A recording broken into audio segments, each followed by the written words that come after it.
Instant నిమ్మకాయ చట్నీ. నిమ్మకాయలని నీట్గా కడుక్కొని తుడుచుకొని చిన్న చిన్న ముక్కలు కట్ చేసుకొని ఇలా గింజలన్నీ సపరేట్ చేసేసి కట్ చేసి పెట్టుకోవాలి. దీంట్లో నేను all same size glasses measurement తీసుకున్నాను. 1 glass 3 mango chilli powder,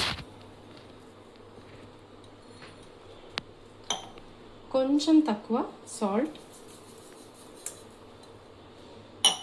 1/2 glass జీలకర్ర, మెంతులు, ఆవాలు వేయించి గ్రైండ్ చేసి పెట్టుకున్న పౌడర్,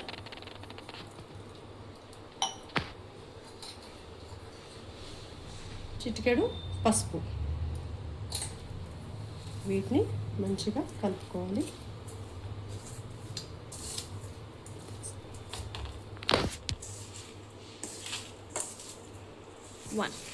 ఇలా మంచిగా కలుపుకొని ఇందులో మనం నిమ్మకాయలని కట్ చేసుకొని వాటి రసం వేయాలి.